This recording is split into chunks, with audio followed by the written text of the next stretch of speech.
안녕하세요. 이야기가 있는 성운당 학영서재 박하경 작가입니다. 완도 지킴이 박상철 시인님의 시 가을 바다의 꿈을 대하면서 온갖 생물을 태동시키고 인고의 역사를 쓸어담아 마르지도 넘치지도 않는 균형을 유지하는 바다를 세상에 비유하는데 그 안에서 살아가는 인간 군상들의 모습이 이러리라 싶어 밀란 쿤데라의 참을 수 없는 가벼움을 가져와 봅니다. 참을 수 없는 존재의 가벼움의 작가 밀란 쿤데라는 1929년 체코의 불인에서 태어납니다. 야나체크 음악원에서 작곡을 공부하고 프라하의 예술 아카데미에서 시나리오 작가와 영화 감독 수업을 받았다고 합니다. 1963년 이래 프라하의 봄이 외부의 억압으로 좌절될 때까지 인간의 얼굴을 한 사회주의 운동을 주도한 사람입니다.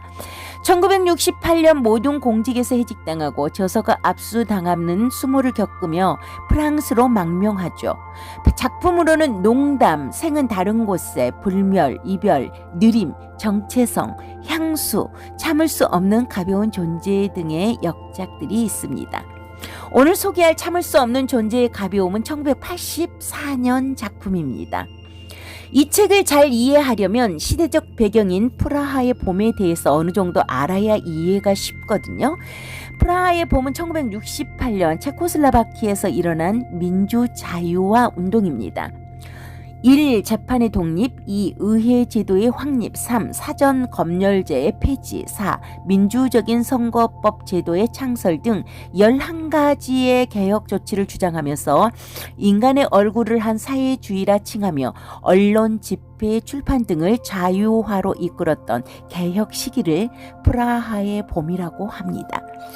그러나 이 운동을 막기 위하여 불법 침략한 소련군의 군사 개입 사건을 포함하여 체코 사태라고 기록한 역사를 우린 너무나 잘 알고 있죠. 개혁파였던 쿤데라가 프랑스로 망명했다는 것은 프라하의 봄이 그리 길지 않았음을 유추하게 합니다. 체코슬로바키아는 1993년 체코와 슬로바키아로 나뉩니다. 이 책을 보면서 작가는 역사의 무거움, 가벼움과 인생들에 살아가는 1인칭 자들의 무거움과 가벼움에 빗대어 설명하는 게 아닐까 생각을 했답니다.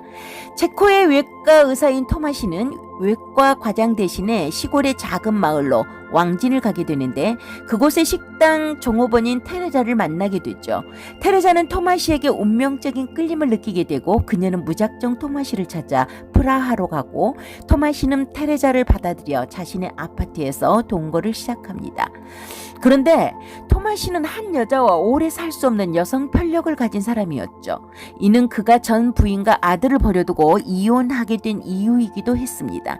그는 사비나라는 여자친구와 관계를 유지하고 있었는데 그녀는 사비나는 토마시의 이러한 성격을 잘 이해해주는 여자였어요. 사비나는 토마시의 새로운 여자인 테레자에게 언론사의 일자리를 주선하기도 할 정도로 인생의 관계를 아주 가볍게 사는 사람입니다. 하지만 테레자는 토마시가 다른 여자들과 자유분방한 관계를 갖는 것을 매우 싫어하고 토마시의 여성 편력 때문에 끊임없이 괴로워합니다.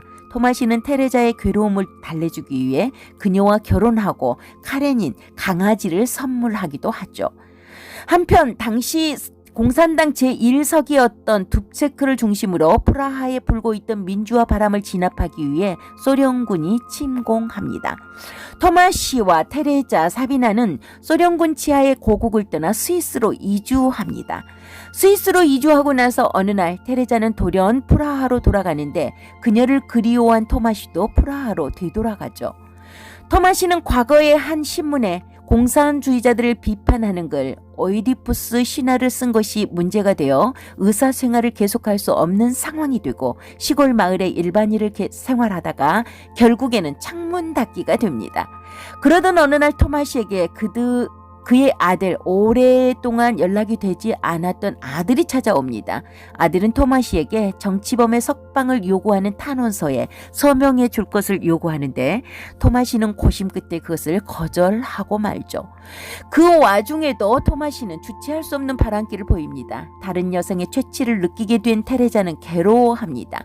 두 사람은 결국 시골로 향하는데 전원 생활을 통해 그들은 행복감을 맛보게 되고 그곳에서는 토마시가 다른 여자를 만나지 않습니다만 그렇게 행복하게 살던 와중에 그들은 불행하게도 자동차 사고로 죽음을 맞고 맙니다. 한편 스위스 제네바에 남아있던 사비나는 프란치라는 유부남 대학 교수를 만나게 되죠.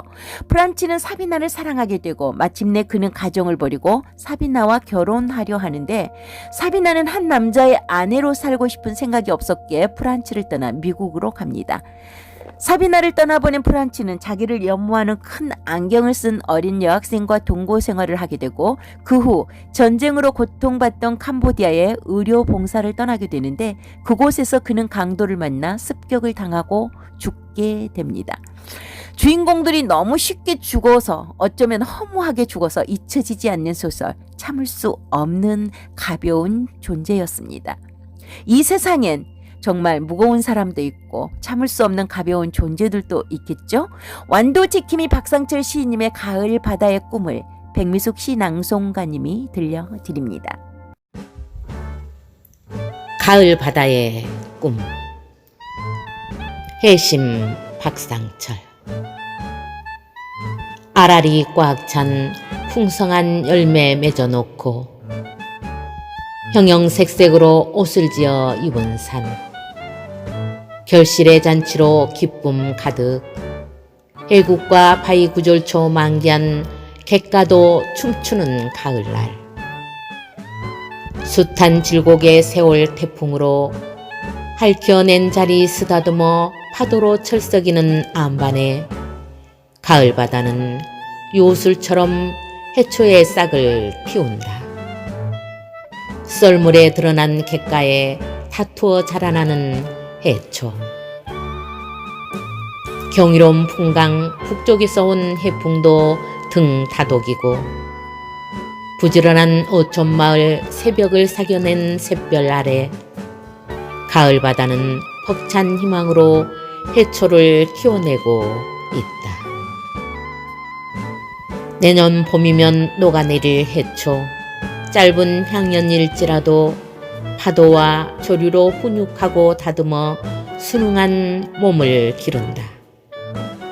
육지에선 비 고운 가을날 한 입 두 입 떠나는 쓸쓸함으로 공허롭지만 가을 바다는 늦가을 폭풍의 눈울김 아랑곳하지 않고 철썩이는 파도 소리 천주곡으로 새로운 시작을 알리고 억겁으로 돌고 돌아 생명으로 숨쉬는 행성 지구에서 태고적 우주 대양의 꿈을 꾸고 있다.